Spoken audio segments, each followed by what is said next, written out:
de pescuit am. Hai că am avut prima tag la cleat.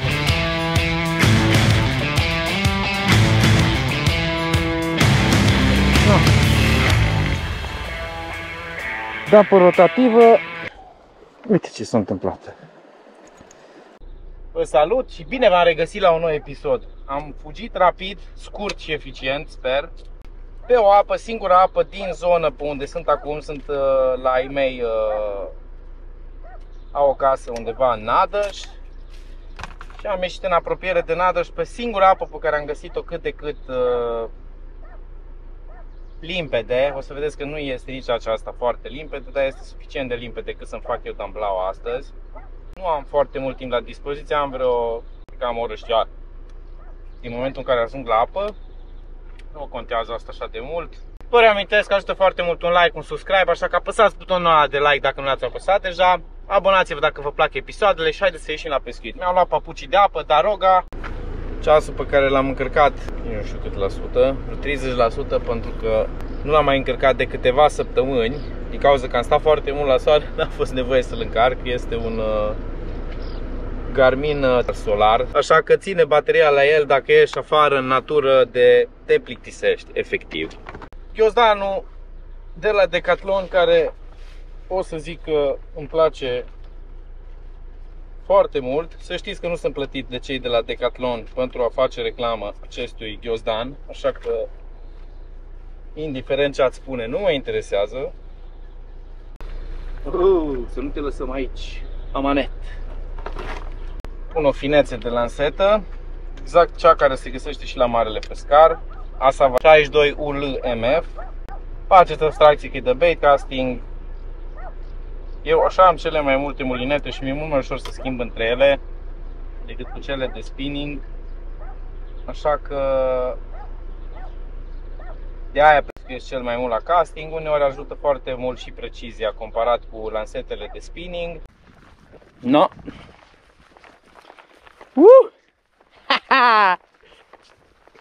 Nici nu știu dacă am 2 ore de pescuit efectiv. Deja mă sună. O oră de pescuit am. Alo? Oh, bine. Eu o să întârzi o oră după ce ajungeți voi. După ce ajungeți voi, o să întârzi o oră. Că o oră o să pescuiesc. Abia acum am ajuns.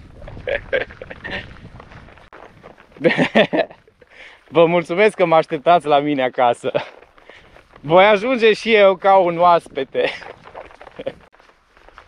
Deci sunt pe ceas. E 12 și 12 ziua în amiaza mare. 12 și 12 ziua în amiaza mare. Până la 1:30 am voie să stau. Nici mai mult, nici mai puțin. Pentru că trebuie să mă întorc, pentru că avem oaspeți. Asta este. Nici nu mai contează. Sunt la pescuit. Uai cum arată. Ferească-te, Dumnezeule, cum arată. Să nu spuneți nimănui pe unde la pescuit. Mă bag prin vale, fain frumos, și iau un sus prin apă. Ia să scoatem un HMKL, o să dau. Mamă, ce sunt tot niște pești aici în fața mea. Pun un HMKL mereu. Hai să pun o culoare naturală. De început am și niște chestii care miros la brânză puturoasă. Niște năluși de la Libra.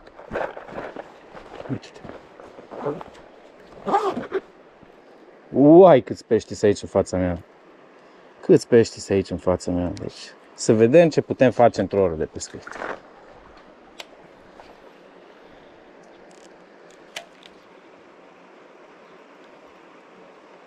Să vedem, ne lovește ceva?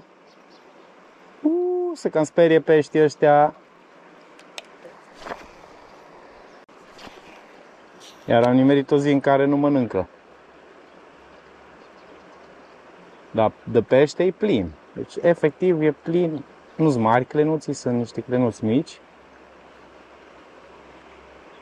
Hai că mai încercăm cu altceva. Direct o gumă îi dau de la Libra. Cred că e pe un 2 grame pusă.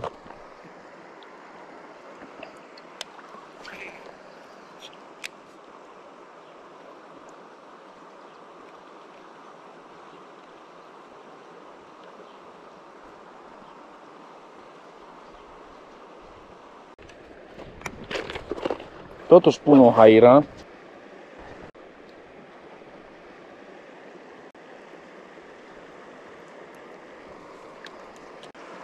Hey Siri, call Viorel Ion.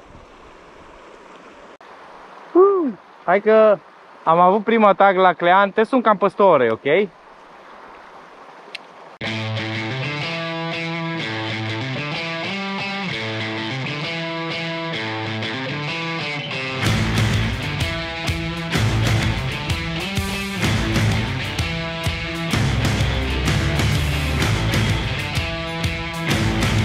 Uite acum mi-a dat. No, am prins primul supărat. Nu cred că voi prinde mulți, pentru că se cam sperie de orice le servesc, s-a dus și ăsta.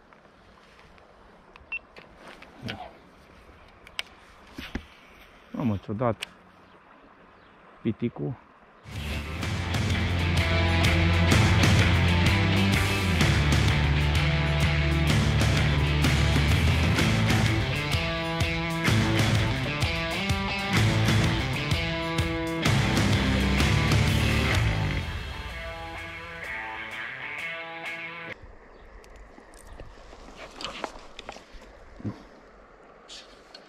Dar să încercăm cu minuția asta mică.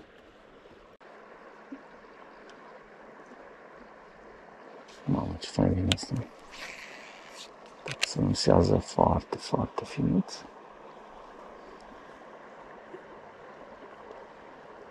Uite-l! O, da. No, asta da. Sincer să vă spun, nici nu știu cum îi zice la năluca asta. Dar este cea mai mică nălucă pe care o am la îndemână, în afară de o rotativă. Este ceva de la H&M ca el. Aoleu, ăsta a depus la mine în mână. Uite. Poate mi se schimbă norocul. Hai să mai dăm câteva mâini, o să dau și în jos. Ăsta totuși a dat destul de bine. Și că voi mai insista cu ăsta. Are o vibrație super mega măruntă. Și pot să mulinez super încet. Nu știu ce tip de nălucă e, că nu-i wobbler, nu-i nici gumă. Are o coadă de shed, dacă pot să-i zic așa.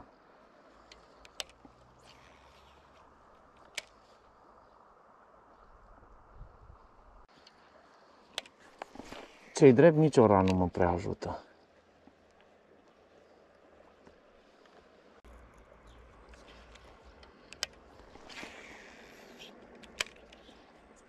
Iar mi-a dat. Așa am două atacuri. La năluca asta mică. Dacă aș fi putut să vin după masă, cu siguranță aș fi rezultate mai bune.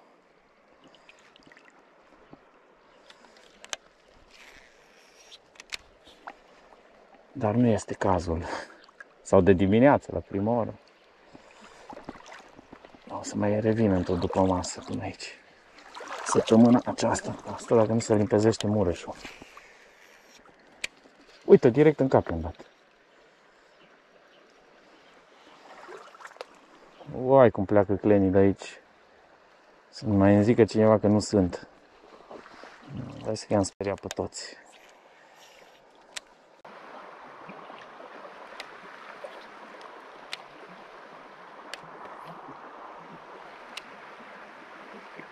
Uite, și-am prins așa de mic. Na. Tăpă năluca aia la care habar n-am cum îi spune, care e prima oară când pescuiesc. Dar uite-te ce mic e săracul. Dar e plin de ei. Nu că ăștia sunt ăștia pe care, uite, mi-a dat altul. Nu cred că l-am prins. Ba da. Asta nu-i mai e Clean, asta e altceva.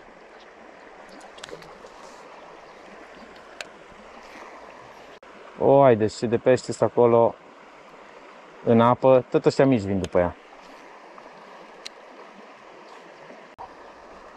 Că ar fi cazul să încerc și o rotativă.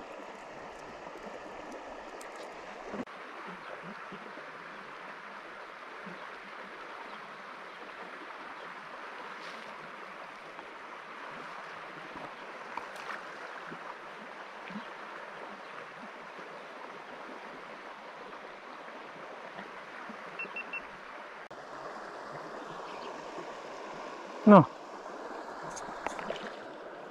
Da, pe rotativă, uite ce s-a întâmplat. Axatele de la Lucky John, aoleu, ăștia sunt la depus aici, cred. Ideea că nu mănâncă, deci nu pot să vă descriu câți cleni am văzut astăzi. Ăsta este al, aoleu, plin de verdeață cu leg de papă. Du-te, tati, du-te cu șut. Să mai dau câteva mâini. Poate că deja cam trebuie să plec. Mai am vreo 3 minute cât aș mai putea să stau. No. Care e faza? Ideea că din sutele de cleni și de pești care sunt pe aici prin zonă, mai îți dă câte unul activ. Ideal ar fi fost să vin mai târziu, nu la ora asta. Cred că mai e și alții care au pescuit deja pe aici. Nu cred că sunt singurul. Fiind în localitate, da, e singurul cort de apă pe care l-am găsit cât de cât pescuibil. Clar, o să mai vin după masa de aici. Mai ducem, mai culegem câte un clenuț.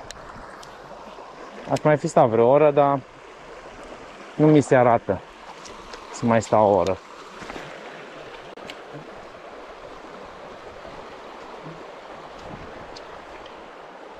Și aici în repezișul ăsta e plin de ei. Cred că am văzut mai sus încă un pescar. O să-l întreb ce a făcut, dacă a prins. Poate a prins el la ceva mai bine ca mine. Poate am noroc. Poate am noroc să prind ceva aici sub pod.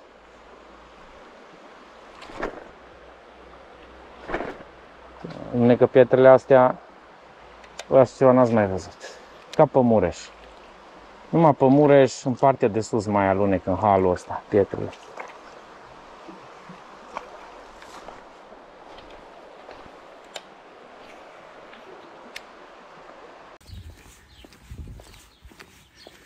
Ok, am stat mai mult de o oră. Am stat o oră și 15 minute.